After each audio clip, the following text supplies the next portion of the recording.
Hello student, मैं Guddu sir आप सभी का इस वीडियो में स्वागत करता हूं। स्टूडेंट, आज देखिए मैं इस बुक से आपको जो है आप व्यू पढ़ाने जा रहा हूं। देखिए मैं नगीन प्रकाशन की बुक से आप व्यू पढ़ाकर, नगीन प्रकाशन से आप व्यू तो ठीक है, आप व्यू के अलावा जितने भी लेसन हैं मैंने बनाकर प्ले लिस्ट में रख दिया है। अगर आप नगीन प्रकाशन की बुक से पढ़ रहे हैं तो आप उसको जाकर जरूर देख लें। आपको हर एक लेसन वहाँ पर मिल जाएगा, प्रत्येक लेसन, और बहुत ही बढ़िया ढंग से आपको मिल जाएगा। सारे क्वेश्चन आपको वहाँ पर लगा मिल जाएगा। कुछ बच्चों ने कहा सर इससे भी बना दीजिए, हमारे इसके क्वेश्चन फंस रहे हैं, तो मैंने सोचा चलो इससे भी बना दिया जाए। ठीक है, बहरहाल ये सबसे आसान सब जो है टॉपिक भी है, इसमें आपको दिमाग भी नहीं लगाना है। तो चलिए सबसे पहली बात तो हम क्या करते हैं, हम लोग समझ जाते हैं कौन सा टॉपिक लेके चले हैं, मैट्रिसेस लेके चले हैं। तो मैट्रिक्स के बारे में हम थोड़ा सा हम लोग जान लेते हैं मैट्रिक्स होता क्या है। हमारे पास में mn संख्याओं का कोई भी अगर सेट है, बात समझिएगा, हमारे पास mn संख्याओं का, mn नंबर्स का कोई सेट है और m को, बात समझिएगा, जैसे m है और n है, अगर इसको m को रो में और n को किसमें, कॉलम में, अगर व्यवस्थित करके एक जो है रेक्टेंगुलर एरे में लिख दिया जाए तो जो कुछ हमको प्राप्त होगा वही हमारा क्या है, हमारा व्यू है, अर्थात हमारा मैट्रिक्स है। ठीक है।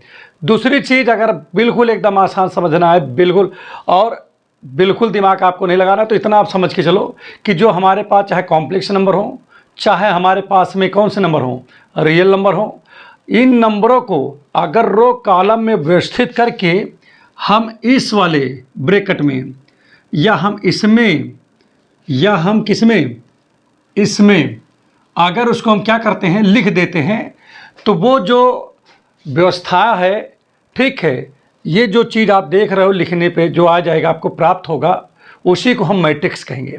फिर से बात आपको समझा देता हूँ।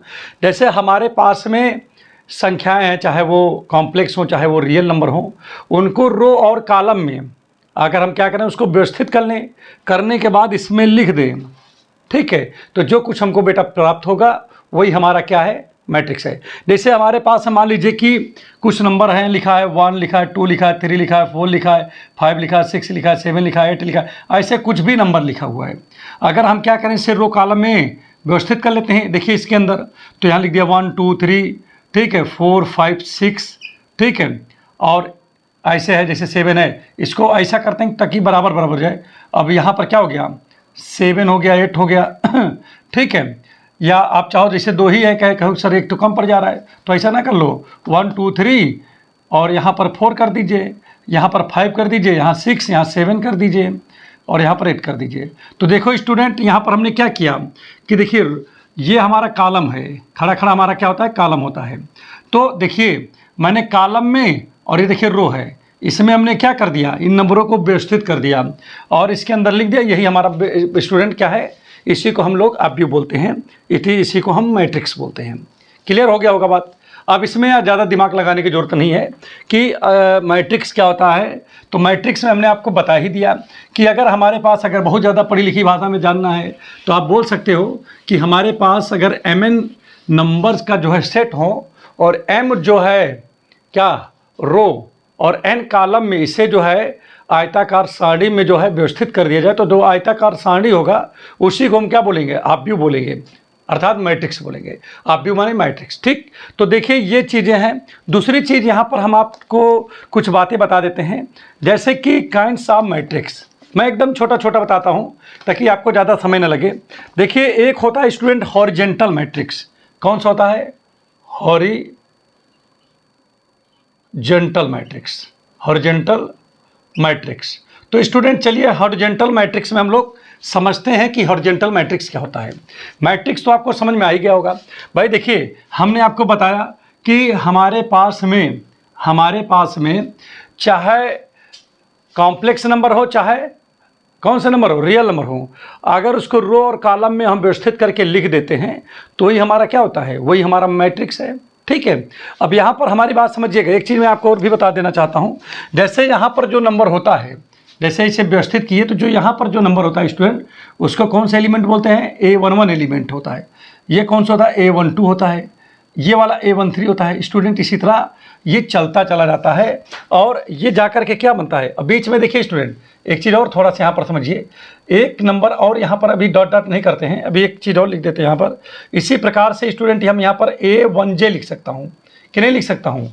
माने देखिए जैसे 3 के बाद हो सकता है 4 आ जाए, और इसी तरीके से यहाँ पर स्टूडेंट क्या हो सकता है, A1N बन सकता है कि नहीं। अब इसी प्रकार से स्टूडेंट जैसे यहाँ पर क्या हुआ कि यहाँ पर जो एलिमेंट सेकंड में आएगा वो 21 होता है, A22 होता है, A23 होता है, A2J हो गया, यहाँ डॉट डॉट A2 और यहाँ पर क्या लिख देंगे बताओ, N लिख दिया। अब स्टूडेंट इसी प्रकार से A31 लिख दिया हमने यहाँ पर, ठीक है। यहाँ पर जो एलिमेंट होता है उस एलिमेंट को हम A31 से जो है डिनोट करते हैं। अब यहाँ पर A जो है 32 हो गया, A33 हो गया, अब यहाँ पर जाएगा A3J हो गया, और ये स्टूडेंट यहाँ पर क्या जाएगा, A3N हो गया। स्टूडेंट इस प्रकार से हम नंबरों को जो है क्या करते हैं, ये व्यवस्थित हो रहे हैं। भाई देखिए आपकी एक रो है, ठीक है, ये कॉलम है। आप चाहो जैसे यहाँ पर आ गया इसके नीचे चला जाओगे तो आपका क्या होगा भाई, इसी प्रकार जैसे 1 आया, 2 आया, 3 आया, ठीक है। तो ऐसे ऐसे जाता जाएगा। तो एक समय क्या आएगा, एक समय आएगा कि यहाँ पर चूंकि N ले चुके हो तो ये पहला वाला M हो सकता है हो जाए, लेकिन यहाँ पर लास्ट वाले में तो ये 1 ही है। इसी प्रकार से स्टूडेंट ये बढ़ता चला जाएगा, तो ये जाएगा तो क्या होगा, 1 है, जैसे यहाँ पर फर्स्ट यहाँ पर 2 लिखा है, यहाँ पर 3 लिखा है, तो हो सकता है कि बढ़ते बढ़ते ये भी M तक चला जाए, और यहाँ पर तो 2 लिखे हैं, ठीक है। इसी प्रकार से ये क्या जाएगा, AM3 चला जाएगा। ये अगर बात करें तो AM क्या होगा, J चला जाएगा। और ये बात करें स्टूडेंट तो यहाँ पर देखिए क्या आ जाएगा A, और देखिए 1 2 3 तो यहाँ पर क्या आ जाएगा MN। और स्टूडेंट यही इसका क्या हो जाता है, जो लास्ट में आता है यही इसका ऑर्डर हो जाता है, तो M क्रॉस N इसका ऑर्डर हो जाएगा। हम इसको कैसे पढ़ते हैं, M/N पढ़ते हैं। क्या पढ़ते हैं स्टूडेंट, M/N। अब अपनी सुविधा के लिए इसको हम जो है जल्दी जल्दी में हम कुछ लोग इसको M/N पढ़ लेते हैं, M क्रॉस N पढ़ लेते हैं, लेकिन शुद्ध तरीके से अगर इसको पढ़ा जाए तो इसको पढ़ना चाहिए M/N पढ़ना चाहिए, ठीक है। तो उम्मीद कर रहा हूँ कि ये जो है लिखने का तरीका आपको समझ में आ गया होगा, ठीक है। तो देखिए हमारे पास मान लीजिए सब नंबर है, मान लीजिए यहाँ पर 1 हो सकता है, यहाँ 2 हो सकता है, 3 हो सकता है, कुछ भी नंबर से यहाँ पर हो सकते हैं। तो सभी नंबरों को देखिए ये रो में, ये कॉलम में, ठीक है, ये देखिए व्यवस्थित कर लिया गया और इस वाले ब्रैकेट के अंदर लिख दिया गया। इस टाइप से अगर कोई चीज़ आपको मिल जाए तो आप तुरंत स्टूडेंट उसको क्या बोलोगे, उसको आप जो है तुरंत आप भी बोलोगे, अर्थात मैट्रिक्स बोलोगे, ठीक है। दूसरी चीज़ यहाँ पर देखिए, अब टाइप्स ऑफ अब्यू की बात करें तो स्टूडेंट एक होता है हॉरिजेंटल। हॉरिजेंटल में क्या होता है स्टूडेंट, ज़्यादा कुछ नहीं दिमाग लगाना होता है। इसमें जो होता है, इसमें कॉलम की संख्या क्या होती है, ज़्यादा होती है। क्या होती है, कॉलम जो होती है वो ज़्यादा होती है, कॉलम ज़्यादा होती है, किससे, रो से ज़्यादा होती है। मतलब क्या होता है कि रो इसमें कम रहता है और कॉलम ज़्यादा रहता है। जैसे यहाँ पर आप समझिएगा, जैसे लिख दिया जाए ABCDEF, तो स्टूडेंट यहाँ पर देखिए क्या है कि देखिए ये कॉलम है, तो कॉलम में स्टूडेंट यहाँ पर 3 है, और अगर बात करें रो की तो 1 2 है।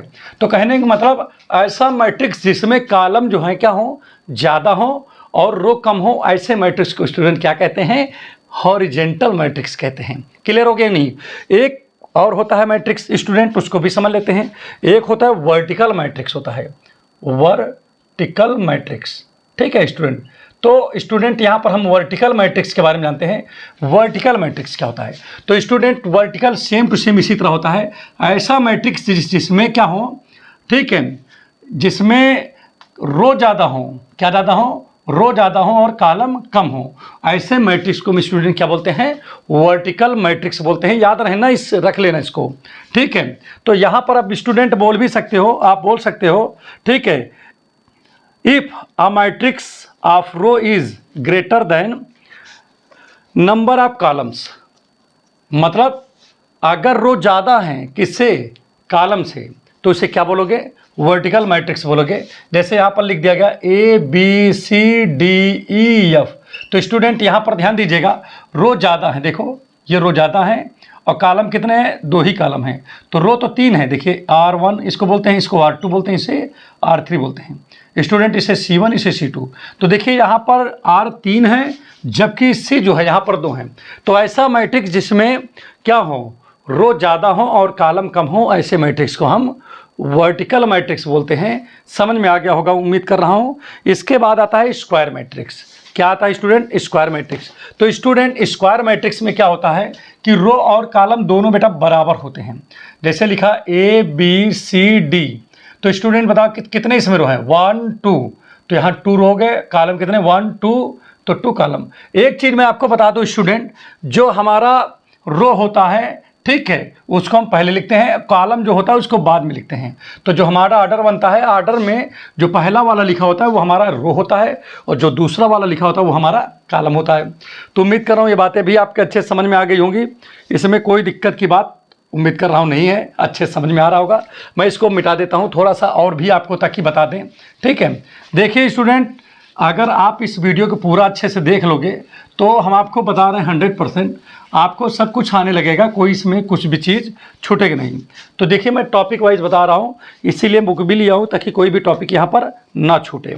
इसके बाद देखिए स्टूडेंट आता है रो मैट्रिक्स और रो वेक्टर्स। रो मैट्रिक्स और रो वेक्टर, ठीक है स्टूडेंट। अब इसके बारे में थोड़ा सा हम लोग समझ लेते हैं कि रो मैट्रिक्स क्या होता है। अरे भाई, जिसमें केवल एक ही रो हो, ऐसा मैट्रिक्स जिसमें केवल एक ही रो हो, A B C D ऐसे लिख दिया। तो देखिए इसमें केवल एक ही रो है ना बच्चा, तो इसीलिए इसको क्या बोलेंगे? रो मैट्रिक्स या रो वेक्टर, इसी को बोलते हैं। तो उम्मीद कर रहा हूं कि आपके समझ में आ गया होगा रो मैट्रिक्स क्या है।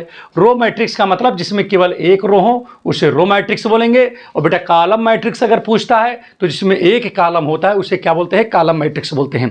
जैसे यहाँ पर हम बोल दें कॉलम मैट्रिक्स, ठीक है, यहाँ पर लिख दिया COLUMN, ठीक है, कॉलम मैट्रिक्स।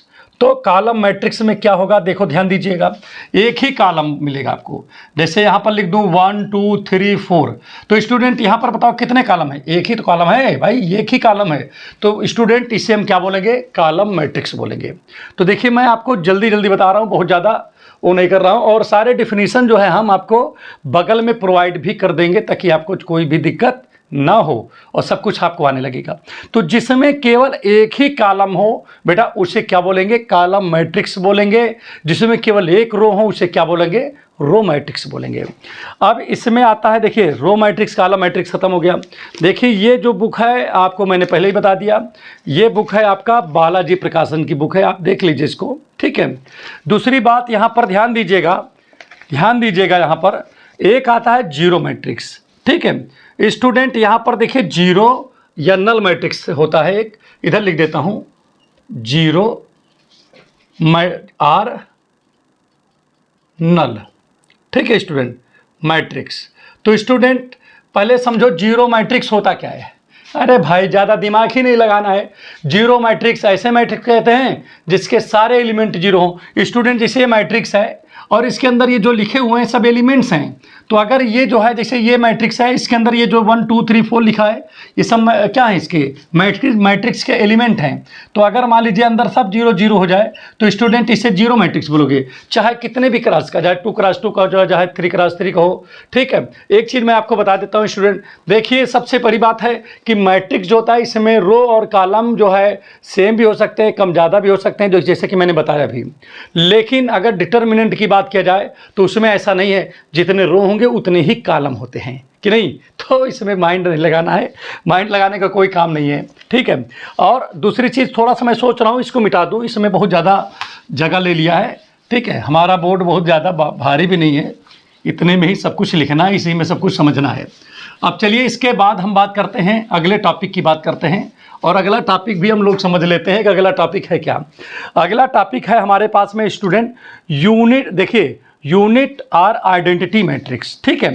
तो स्टूडेंट यहाँ लिख देता हूँ unit or identity,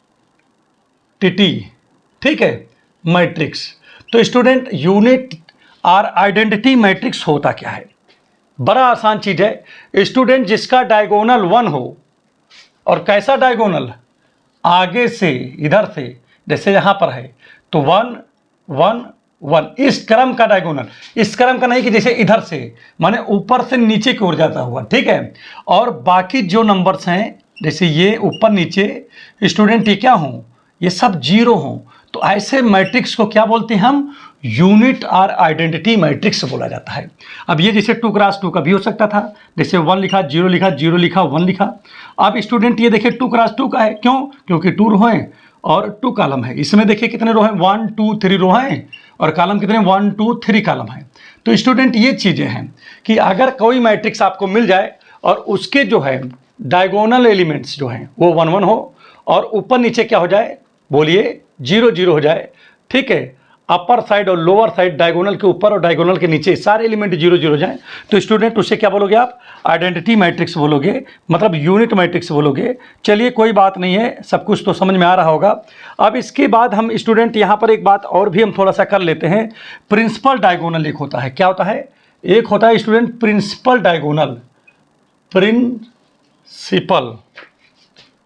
principal diagonal, ठीक है स्टूडेंट। अब चलो इसको थोड़ा समझते हैं कि प्रिंसिपल डायगोनल होता क्या है। ज़्यादा दिमाग लगाने की जरूरत नहीं होती है। प्रिंसिपल डायगोनल को हम क्या बोलते हैं? मेन डायगोनल भी बोलते हैं। क्या बोलते हैं? इसी को मेन डायगोनल भी बोलते हैं। तो यहाँ पर एक बात और है कि यहाँ पर देखिए हमारे पास जो एवरी स्क्वायर मैट्रिक्स में ही लगता है, इसका डेफिनेशन ही है, every square matrix has 2 diagonals in which the diagonal starting from first elements down to last element is said to be main diagonal। ये मैं डेफिनेशन यहाँ पर लिख दूंगा, कोई दिक्कत नहीं है। मैं केवल आपको प्रिंसिपल डायगोनल आपको दिखाना चाहता हूँ कि प्रिंसिपल डायगोनल में आपका जाएगा क्या। प्रिंसिपल डायगोनल में जैसे हमारे पास स्टूडेंट लिखा ABC लिखा है, D लिखा, E लिखा, F लिखा, G लिखा है, H लिखा, I लिखा है, तो स्टूडेंट ये हमारा जो होगा ये चीज़ हमारा प्रिंसिपल डायगोनल होगा, अर्थात हमारा मेन डायगोनल ही होता है स्टूडेंट। बस इतना ही आपको यहाँ पर ध्यान रखने की जरूरत होती है। ऐसा नहीं कि ऊपर नीचे 0 की बात होती है, बस इसमें इतना जानते रहो कि जैसे हमारे पास ये मैट्रिक्स दिया हुआ है, तो जो ये बीच वाली जो लाइन दिखाई दे रही, इसी लाइन को हम क्या बोलते हैं भाई? ये लाइन जो लाइन में एलिमेंट जो लिखे हैं, ये एलिमेंट को, इसी को बोलेंगे क्या भाई? इसी को कहा जाता है प्रिंसिपल डायगोनल या मेन डायगोनल कहा जाता है। और ये जो नंबर्स हैं सब प्रिंसिपल डायगोनल के एलिमेंट्स होते हैं। तो उम्मीद कर रहा हूँ ये भी समझ में आ गया होगा। अब इसके बाद आता है डायगोनल मैट्रिक्स। देखिए प्रिंसिपल डायगोनल और डायगोनल मैट्रिक्स सब अलग अलग हैं। तो यहाँ पर देखिए डायगोनल मैट्रिक्स से कितना आता है? DIAGONAL, diagonal matrix. तो स्टूडेंट बहुत ज़्यादा इसमें माइंड लगाने की जरूरत नहीं है। अब डायगोनल मैट्रिक्स में क्या होता है? डायगोनल मैट्रिक्स का मतलब डायगोनल के एलिमेंट कुछ भी हो सकता है। जैसे यहाँ लिखा 1 लिखा 2 लिखा, ऊपर नीचे बस 0, डायगोनल के ऊपर नीचे 0 0 होना चाहिए, तो इसे डायगोनल मैट्रिक्स बोलेंगे। अब ये जरूरी नहीं कि ये दोनों सेम हो या दोनों 1 1 हो, कुछ भी हो सकते हैं डायगोनल। मतलब डायगोनल जो है एलिमेंट 0 नहीं होने चाहिए, कोई भी नंबर हो सकता है। जैसे यहाँ पर आप ये भी लिख सकते हो, ये देखिए यहाँ लिखा है कि ए, जैसे लिखा है 0 0 है, फिर यहाँ लिखा गया 0, यहाँ पर 5 लिखा, यहाँ 0 लिखा है, यहाँ लिखा 0 और 4 0 और यहाँ पर लिख दिया मैंने, मान लीजिए 4 लिख दिया। तो देखिए सारे एलिमेंट अलग अलग हैं, अलग अलग हैं नहीं हैं, ठीक है। तो ये चीज़ हमको ये मतलब बताने की यहाँ पर हमको ज़रूरत है कि जो डायगोनल है केवल उसी के एलिमेंट जो है 0 नहीं होते, बाकी ऊपर नीचे अगर 0 है तो उसको जो है आप क्या बोल सकते हो? डायगोनल मैट्रिक्स आप उसको बोल सकते हो। अब इसी में कुछ लोग सोच रहे होंगे कि भाई अगर सभी बराबर हो जाएं तो भैया उसको तो आइडेंटिटी मैट्रिक्स आप बोल दोगे। मैं पहले बता चुका हूँ कि अगर 1 1 1 1 हो जाता है तो उसे आइडेंटिटी मैट्रिक्स बोल दोगे। अगर कोई पूछता है कि सर अच्छा ये बताइए कि अगर जैसे सब बराबर हो 1 ना हो, कुछ दूसरा हो जाए, जैसे कि यहाँ पर, तो बेटा उसको बोलेंगे स्केलर मैट्रिक्स बोलते हैं। क्या बोलते हैं? स्केलर मैट्रिक्स बोलते हैं। तो स्केलर मैट्रिक्स में क्या होते हैं? डायगोनल के सारे एलिमेंट इक्वल होते हैं। जैसे यहाँ पर लिख रहा हूँ मैं 1, जैसे यहाँ पर लिखा मैंने 2 3, जैसे 2 0 0 लिख दे रहा हूँ, और 0 2 0 और 0 0 2। तो स्टूडेंट यहाँ पर देखिए, यहाँ पर क्या आ गया? 2 2 आ गया ना समय, और ऊपर नीचे 0 0 हो गया। तो बेटा ये क्या है? सारे एलिमेंट एक जैसे हो गए, तो आप इसको बोलोगे स्केलर मैट्रिक्स बोलोगे। अगर अलग अलग हैं 1 2 3 4 ऐसे हो गए तो आपका तो किस में चला जाएगा? डायगोनल मैट्रिक्स में चला जाएगा। अगर 1 1 आ जाता है तो ये आपका आइडेंटिटी मैट्रिक्स में चला जाएगा। तो आप जैसे वहाँ 2 2 लिखा है, यहाँ 3 3 भी हो सकता है, 4 4 भी हो सकता है, ठीक है। बस बशर्ते इसमें एक चीज़ का ध्यान होता है कि ये जो मैट्रिक्स हैं सब स्क्वायर मैट्रिक्स होने चाहिए, अर्थात जितने भी रो हों उतने ही उसमें कॉलम भी होने चाहिए, तभी काम बन पाएगा, नहीं काम बिगड़ जाएगा, ठीक है। चलिए अब आगे बढ़ते हैं, आगे समझते हैं और आगे देखते हैं कि आगे क्या हो सकता है इसमें।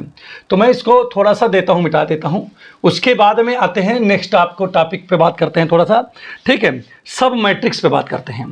किस पे बात करने जा रहा हूँ स्टूडेंट? सब मैट्रिक्स। तो देखिए स्टूडेंट, बात करते हैं सब मैट्रिक्स होता क्या है, ठीक है। बहुत आसान है, कुछ भी यहाँ पर करने की ज़रूरत नहीं है। देखिए सब मैट्रिक्स की बात कर रहा है। तो जैसे स्टूडेंट हमारे पास में कोई मैट्रिक्स है 1 2 3 4 5 6 7 8 9, तो स्टूडेंट अगर इस यहाँ से कोई भी ऐसे छोटा सा मैट्रिक्स यहाँ पर 2x2 का ऐसे, या ऐसे भी 2x3 का भी हो सकता है, कोई भी मैट्रिक्स ऐसे बीच से इसमें से मैट्रिक्स से अगर हम मैट्रिक्स निकाल लेते हैं, जैसे 4 5 7 8 निकाल लिया, तो बेटा ये क्या होगा? ये इस मैट्रिक्स का सब मैट्रिक्स होगा। अब जैसे कोई कहे सर आपने तो इधर से निकाला, मैं इधर से निकालना चाहता हूँ 1 2 और 4 5 निकालना चाहता हूँ 1 2 4 5, तो बेटा ये भी आपका क्या होगा? इस मैट्रिक्स का सब मैट्रिक्स होगा, ठीक है। तो सब मैट्रिक्स समझ में आ गया कि मैट्रिक्स के अंदर से मैट्रिक्स निकाला जाता है। क्लियर हो गया? अब इसके बाद देखिए नेक्स्ट टॉपिक हमारा सब मैट्रिक्स हमने बता दिया। अब यहाँ पर ट्रेंगुलर मैट्रिसेस के बारे में हम थोड़ा सा डिस्कस करेंगे हम लोग, ठीक है। और उसके बाद क्वेश्चन पे आएंगे, देखेंगे क्वेश्चन किस प्रकार से फिर लगना होता है, फिर आपको जोड़ घटाना गुणा भाग इसका बता देंगे। 101% सब कुछ आपको आने लगेगा। ज़्यादा आपका समय नहीं बर्बाद कर रहा हूँ। देखिए कोशिश कर रहा हूँ कि जल्दी जल्दी सारी चीज़ों को वेल डिफाइंड करते हुए आपको बता दूँ। देखिए इसीलिए बुक लिया हूँ ताकि एक भी टॉपिक यहाँ से छूटने ना पाए। अपर ट्रेंगुलर मैट्रिक्स एक होता है बेटा, क्या होता है? अपर, ठीक है, ट्रेंगुलर, अपर ट्रेंगुलर मैट्रिक्स ये होता है। तो स्टूडेंट सबसे पहली बात तो आपको मैं बता दूं अपर ट्रेंगुलर मैट्रिक्स क्या है। ऐसा मैट्रिक्स जिसके डायगोनल के ऊपर का एलिमेंट सब क्या हो जाए, बोलो। अपर ट्रेंगुलर है ना, अपर ट्रेंगुलर है। तो अपर ट्रेंगुलर का मतलब है जैसे ये डायगोनल है, मान लीजिए 1 2 3 है, नहीं 2 3 4 लिखा मान लीजिए। तो स्टूडेंट अपर अगर ट्रायंगुलर होगा तो अपर वाले जो नंबर होंगे कुछ ना कुछ होंगे वो, जैसे लिख दिया 3, जैसे लिख दिया 1 लिख दिया, यहाँ पर लिख दिया क्या, यहाँ 2 लिख दी, यहाँ पर 5 लिख दिया, यहाँ पर 7 लिख दिया। और जो नीचे वाले एलिमेंट होंगे स्टूडेंट वो सारे एलिमेंट क्या हो जाएंगे, 0 हो जाएंगे। तो जो अपर ट्रेंगुलर मैट्रिक्स होता है उसमें जो नीचे का एलिमेंट होता है डायगोनल के वो क्या होता है स्टूडेंट, 0 0 हो जाता है, ठीक है। एक होता है लोअर ट्रेंगुलर, क्या होता है, लोअर ट्रेंगुलर मैट्रिक्स, ठीक है। तो लोअर ट्रेंगुलर मैट्रिक्स में स्टूडेंट होता क्या है, देखो ध्यान दीजिएगा, इसमें सब कुछ वही रहेगा, बस जैसे लिखा है 2 3 4 लिखा है तो नीचे वाले, ठीक है, यहाँ पर कोई एलिमेंट रहेंगे लेकिन ऊपर वाले स्टूडेंट क्या हो जाते हैं, 0 हो जाते हैं। जैसे ये देखिए ऊपर वाले क्या हो गए, आपके यहाँ 3 था ना, देखिए ऊपर वाले सभी 0 हो गए और नीचे आपके लिख दीजिए 4 3 2 लिख दिया, अब नंबर आ गए नीचे। तो मतलब डायगोनल के अगर ऊपर, देखिए अगर लोअर ट्रेंगुलर पूछे तो मतलब डायगोनल के ऊपर 0 होने चाहिए, ठीक है, डायगोनल के ऊपर साइड में 0। और अगर अपर पूछे तो डायगोनल के नीचे 0 अगर पाए जाओ तो आप उससे अपर बोल सकते हो। क्लियर? तो मतलब कहने का मतलब अगर लोअर ट्रेंगुलर मैट्रिक्स बोलता है तो डायगोनल के अपर 0 देखोगे और अपर बोलेगा ट्रेंगुलर मैट्रिक्स तो डायगोनल के नीचे के सारे एलिमेंट क्या पाओगे आप 0 पा जाओगे। ये चीज़ बता रहा हूँ आपको। तो चलिए आपका जो है इतना काम तो आपका कंप्लीट हो गया है, लोअर हो गया, अपर हो गया, ठीक है। अब यहाँ पर देखिए सबसे इंपॉर्टेंट चीज़ है कि एडिशन हम आपको बताते हैं कि एडिशन कैसे किया जाता है। जैसे स्टूडेंट यहाँ पर मैं आपको ऐड करने का सबसे आसान तरीका आपको बताने जा रहा हूँ। स्टूडेंट यहाँ पर एक बात मैं आपको और भी बता देता हूँ, देखिए जो है ऐड सब्ट्रैक्ट मल्टीप्लाई डिवाइड यह सब तो बहुत खिलवाड़ की चीज़ है, इसमें कहीं माइंड आपको लगाने की ज़रूरत ज़्यादा नहीं है। मैं आपको थोड़ा सा आपको एकदम सिंपली थोड़ा पहले बता देता हूँ, उसके बाद मैं आपको आगे की बात करूँगा। देखिए स्टूडेंट ऐड करने का सबसे आसान तरीका मैं आपको बता रहा हूँ। जैसे यहाँ पर एडिशन आपको करना है, एडिशन, ठीक है, मैं आपको आसान तरीका बता रहा हूँ। जैसे हमारे पास एक मैट्रिक्स है ए, यहाँ पर लिखा है 1 2 3 4 लिखा है, और दूसरा मैट्रिक्स हमारे पास स्टूडेंट है बी और यहाँ लिखा है 3 4 और 7, यहाँ पर लिखा है 8 लिखा है। अब स्टूडेंट सबसे इंपॉर्टेंट चीज़ है कि कोई आपसे पूछे कि भाई चलिए इसका a प्लस बी निकालिए, माने इसको ऐड कर दीजिए, तो स्टूडेंट क्या करोगे, a की वैल्यू लिखोगे। a की वैल्यू क्या है, 1 2 लिखा है और यहाँ पर लिखा है 3 और 4 लिखा है, ठीक, ए की वैल्यू प्लस लिखा तो आप स्टूडेंट यहाँ प्लस लिख दिया और बी की वैल्यू यहाँ पर आपने उठा के रख दिया। ऐसा आप करेंगे ना आप इसमें। तो स्टूडेंट इसमें कुछ नहीं करते हैं। ये स्टूडेंट आपको पता है कि जैसे 2x2 का मैट्रिक्स है, ठीक है, ये भी 2x2 का। सबसे पहली बात तो ऐड होने के लिए ऑर्डर सेम होने चाहिए। अगर स्टूडेंट ऑर्डर नहीं सेम है तो क्या होगा, ऐड नहीं हो पाएगा। तो इसीलिए क्या होना चाहिए, ऑर्डर सेम होने चाहिए। चलिए एक चीज़ मैं आपको और बता देता हूँ। देखिए बेटा, अगर 2x2 का मैट्रिक्स है तो सीधी सी बात है कि यहाँ पर जो एलिमेंट लिखा था A11 होता है, A12 होता है, A21 होता है और यहाँ वाला A22 होता है। ठीक है, इसीलिए हम यहाँ पर 2x2/2 लिख भी देते हैं। और अगर स्टूडेंट यहाँ पर जैसे 3x3 का मैट्रिक्स होता है, अगर मतलब 3/3 का मैट्रिक्स होता है, तो स्टूडेंट यहाँ का जो नंबर होता है वो A11 A12 और यहाँ पर देखिए स्टूडेंट क्या होगा, यहाँ पर A13 होता है, A21 A22 A23 होता है, इसी तरह A31 A32 A33 ऐसा कुछ लिखा होता है। तो यहाँ पर करना कुछ नहीं होता है, केवल एक सीधी सी काम करना होता है। अब देखिए हमेशा, अब ये हम यहाँ पर देखते हैं, जैसे मैंने आपको जोड़ करके दिखाया, मतलब जोड़ में इसको लिख दिया। तो स्टूडेंट ये एलिमेंट कौन सा है, A11 है इसके हिसाब से। अब अगर इस वाले मैट्रिक्स में देखा जाए तो ये भी A11 है। तो स्टूडेंट क्या होता है, A11 के साथ जुड़ता है। तो अर्थात यहाँ पर कहने का मतलब हुआ कि एक में 3 जुड़ेगा तो मतलब यहाँ पर क्या हो जाएगा, 4 हो जाएगा। और 3 में देखिए ये A12 है, देखो बेटा यहाँ पर ना इधर वाला, और इधर वाले में A12 ये है, तो इसके साथ ये ऐड होगा। तो 3 में 7 जब ऐड करेंगे तो यहाँ पर आ जाएगा 10 आ जाएगा। इसी प्रकार से यहाँ पर 2 लिखा है, यहाँ पर 4 लिखा है, ऐड होगा तो यहाँ 6 हो जाएगा। और यहाँ 4 लिखा है, यहाँ 8 लिखा है, तो 8 4 कितना हो जाएगा, 12 हो जाएगा। तो ये चीज़ हमारा जा कर के बन गया। तो इस प्रकार से हम इस चीज़ों को देखिए हम क्या कर दिए, ये हम 2 मैट्रिक्सों का सम कर लिए। तो इस प्रकार से सम होता है। एक चीज़ मैं आपको बता दूं, ये तो 2x2 का था। अगर हमारे पास सपोज करिए कि हमारे पास 3x3 का मैट्रिक्स होता, तब हम उसको क्या सम कर पाते। तो देखिए उसका भी कर लेते हैं। जैसे A लिखा है, क्या लिखा है, 1 2 3 लिखा है, 4 5 6 लिखा है, 7 8 9 लिखा है। और स्टूडेंट यहाँ पर लिखा है B लिखा हुआ है 1 2 0 3 1 यहाँ पर 2 कर दिया, यहाँ पर 3 0 1 कर दिया, इसे कर दिया। और स्टूडेंट यहाँ कुछ भी हो सकता था, मैंने इसे नंबर 1 ले लिया। अब इसको मुझे ऐड करना है, मान लीजिए तो मैं A की वैल्यू यहाँ से उठा करके यहाँ पर लिख दिया 1 2 3 और 4 5 6 7 8 9 ऐसे लिख दिया। और प्लस में स्टूडेंट यहाँ पर देखिए क्या लिखा 1 2 0 और यहाँ पर ध्यान दीजिएगा, यहाँ पर क्या करने जा रहा हूँ 3 1 0 3 1 2 है ना बेटा, और यहाँ पर कितना है 3 0 1 लिखा है। अब सेम डिट्टो वर्क यहाँ पर करेंगे, और कैसा वर्क करेंगे इसको भी आप थोड़ा सा समझ लीजिएगा। देखिए हमने आपको पहले बताया कि ये वाला एलिमेंट आपका कौन सा एलिमेंट होता है, A11, और इसमें ये A11 होता है। तो स्टूडेंट इसके साथ में ये ऐड होगा तो 1 1 कितना हो जाएगा, 2 हो जाएगा। अब स्टूडेंट A12 होता है, जिसको हम बोलते हैं A12, या कम समझ में आए तो पहला पहले के साथ जुड़ेगा, दूसरे के बाद दूसरे के साथ जुड़ेगा तो 4 और 3 जुड़ेगा तो 7 हो जाएगा। से अब तीसरे के नंबर से जुड़ जाएगा तो 7 में 3 जोड़ोगे तो 10 आ जाएगा। इसी प्रकार अब दूसरी लाइन में शुरू करते हैं। तो पहला पहले के साथ ऐड कर दीजिए तो 4 हो जाएगा, दूसरा दूसरे के साथ ऐड कर दीजिए तो यहाँ पर 6 हो जाएगा, 8 के साथ 0 ऐड करेंगे तो 8 आ जाएगा। इसी प्रकार से लास्ट लाइन पहुँचेंगे तो 3 को 0 के साथ ऐड करेंगे तो 3 आएगा, 6 को 2 के साथ ऐड करेंगे तो 8 आएगा, 9 को 1 के साथ ऐड करेंगे तो 10 आएगा। तो ये ऐड करने का सबसे बेहतरीन तरीका है, आप इस तरीके से आप इसको ऐड कर सकते हो। ठीक है।